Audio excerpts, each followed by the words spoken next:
Hello and welcome to lesson video 9b. I can find the arc length and area of a sector of a circle. So the circumference of a circle is the distance around the outside of the circle, or we could also call it the perimeter of the circle. None of this should be a surprise, right?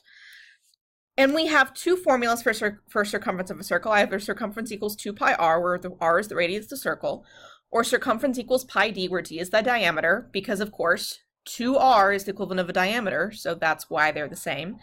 So just as a quick review, I want to find the circumferences of the circles below given the appropriate formula, and I want to give my answers in both exact form and approximate form. So let's do that. So here I have a radius of 8 because they gave me a radius. I'm going to use circumference equals 2 pi r, or circumference equals 2 pi times 8. So my circumference is 16 pi. That means my exact answer is 16 pi inches squared, while my approximate answer would be, I'd plug that into the calculator to get 50.27 inches squared. Now let's take a look at this guy. Here they give me that I have a diameter of 11, so I'm going to use circumference equals pi d. So my circumference is really just 11 pi. So my exact answer is just that, 11 pi meters. Oh my gosh, I did inches squared. It's just plain old inches. Oh, I hope you all caught my mistake. All right. And so my approximate answer, I'd plug it into the calculator, and I would get about 34.56 meters. All right, so that's a quick review of circumference. Real quick, pi. Pi is not the number 3.14. Pi is an irrational number that actually describes the ratio of a circle's circumference to its diameter. If you were to solve circumference equals pi d for pi, you would get that pi is circumference divided by diameter. So the number we have for pi is actually a circle's circumference divided by a circle's diameter, and you'll get the same number no matter which circle you find and measure in the world. If you divide its circumference by its diameter, you will get the number pi, and it is a repeating non-terminating decimal. Not repeating decimal, it's an irrational non-terminating decimal. So what is an arc? An arc is a part of a circle. Specifically, an arc is 2 points on a circle along with the continuous part of the circle connecting to the 2 points. Guys, I want you to think about a pizza. An arc is just the crust of a piece of pizza. So in the diagram, we have circle A, which we denote as circle A. We put the point in the middle for a circle to make sure it doesn't look like an O. And the arc between B and points B to C is denoted as BC with an arc over it. If I want to specify the other arc from B to C, going the other way around the circle, the larger part, then I would notate it as BDC because I'm talking at that point about a major arc. BC is a minor arc. Major arcs have to be denoted with 3 letters from B to C by way of D. Angle BAC is the central angle because its vertex is at the center of the circle, and we would say that angle BAC intercepts arc BC. So we've got central angles and we've got arcs, and they're related to each other, but they are not the same thing. So let's jump in and do a little bit about arc length. Arc length describes the length of a fraction of the circumference of a circle. So think about the curved ruler measurement from the length of a piece of pie crust, right? In centimeters or inches or meters. It's not units squared, just plain old units. There is a thing called arc measure, and arc length is not the same thing as arc measure. We're going to talk about arc measure here in a few lessons, but arc measure is a curvature in degrees. And so if we're talking about arc length, we're not talking about degrees, we're talking about a physical linear measurement. So there is a difference. We're only talking about arc length for the time being. And because arc length is really a fraction of circumference, that's the question we're going to ask ourselves. What fraction of the circumference are we finding? So you can always set these up as a proportion. I always do arc length, which is my part, over the total circumference, which is my whole, equals the central angle measure that is associated with that arc divided by 360, which is my hold. So it's always in a part over whole sort of setup. Now when I solve this, if I want to solve this, I get that arc length equals my central angle measure divided by 360 times my total circumference. So let's take a look here and find the length of arc AB. Well, if I'm going to find the length of arc AB, first thing I need is the circumference of the whole circle. Circumference is 2 pi r, or 2 pi times 7. So my circumference here is 14 pi. I always set this up as a proportion where I put the thing I want, which is arc length. I don't have my arc length yet, that's AB, over the whole of the circumference, which in this case is 14 pi. And that's equal to the angle of the central angle of the arc I'm interested in, which this case is 60 degrees, divided by 360 degrees, because that's the measurement of the whole circle. So notice I'm still doing part over whole, right? Well, this simplifies, so I can say that arc AB over 14 pi is really 60 over 360 is just 1/6.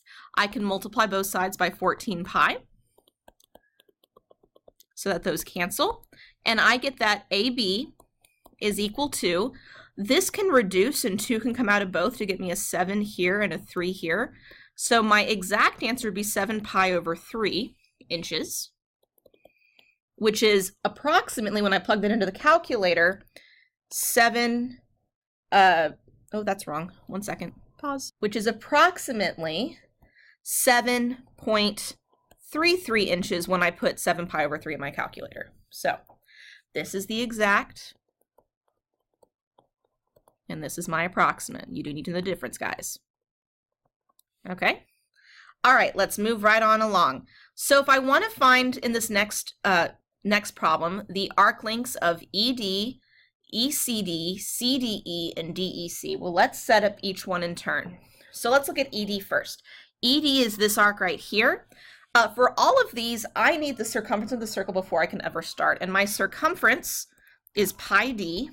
And in this case, my diameter is 6. So my circumference is 6 pi. We're going to use that number for all of these problems.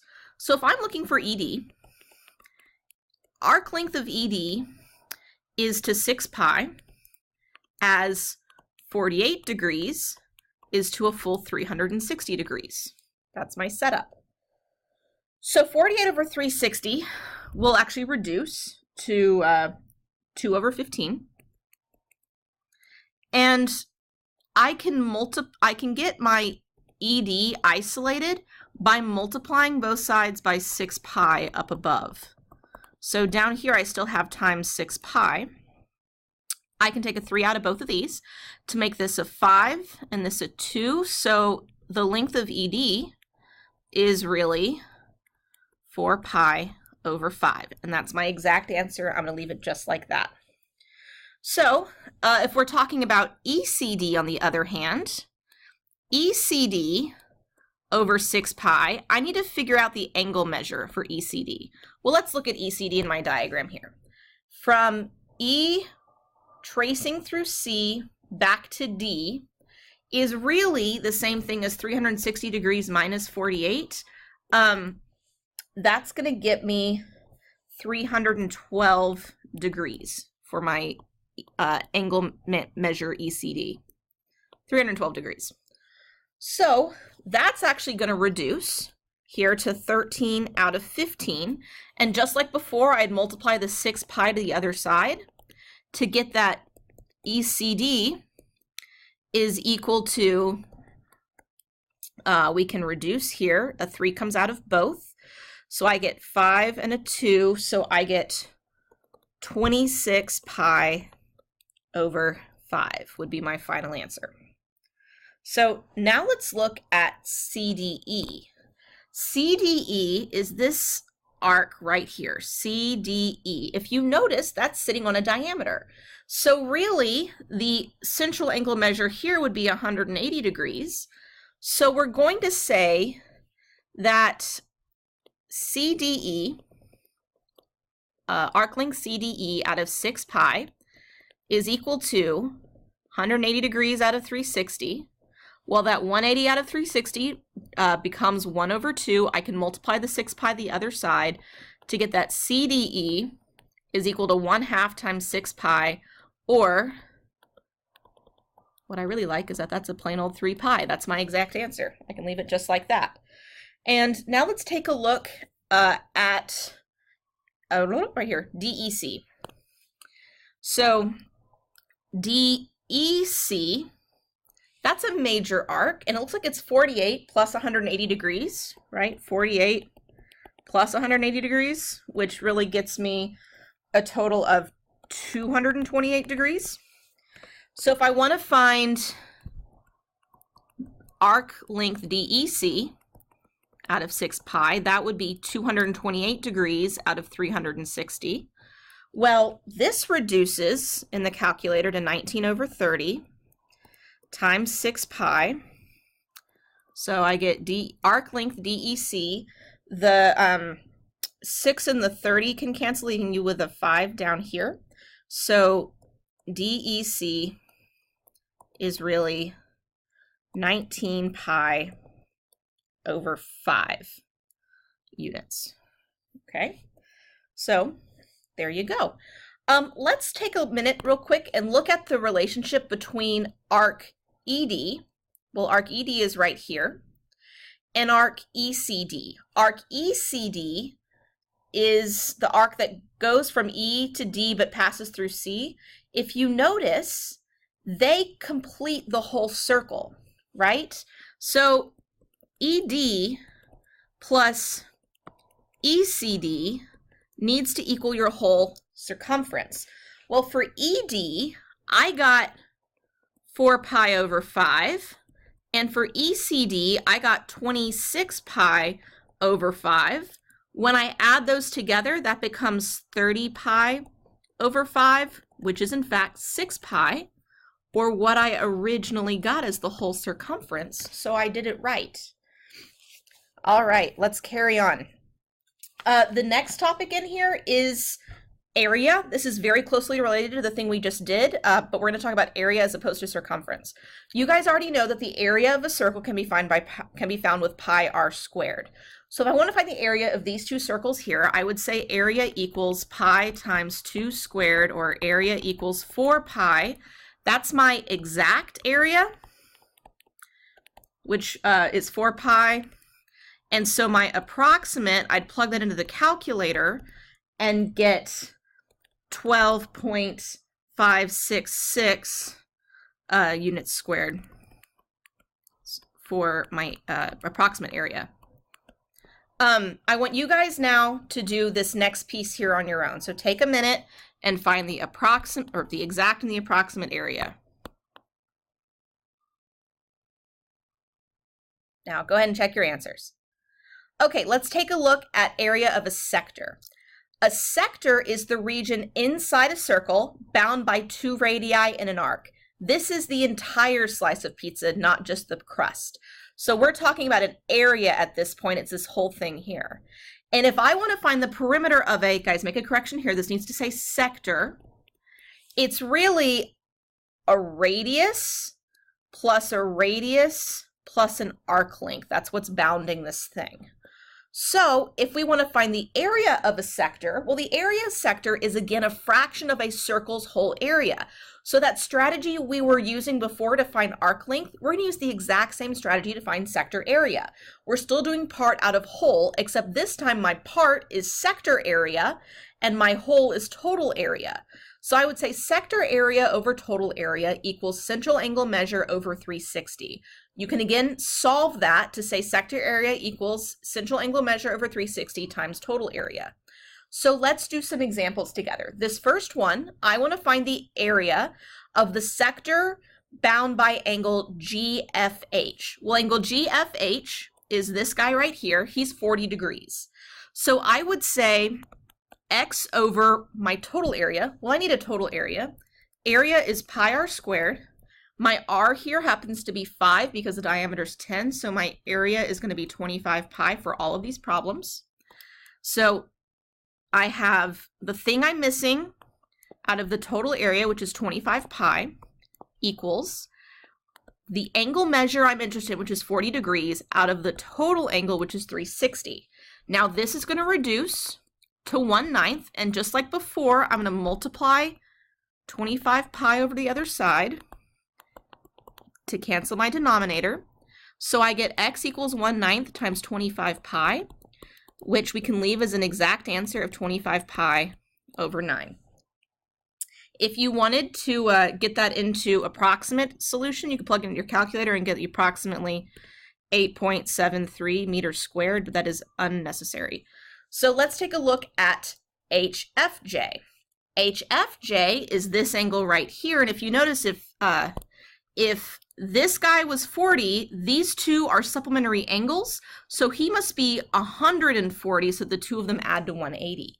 So I would say x over, again, 25 pi, because 25 pi is my whole area, equals 140 degrees out of a total of 360 degrees.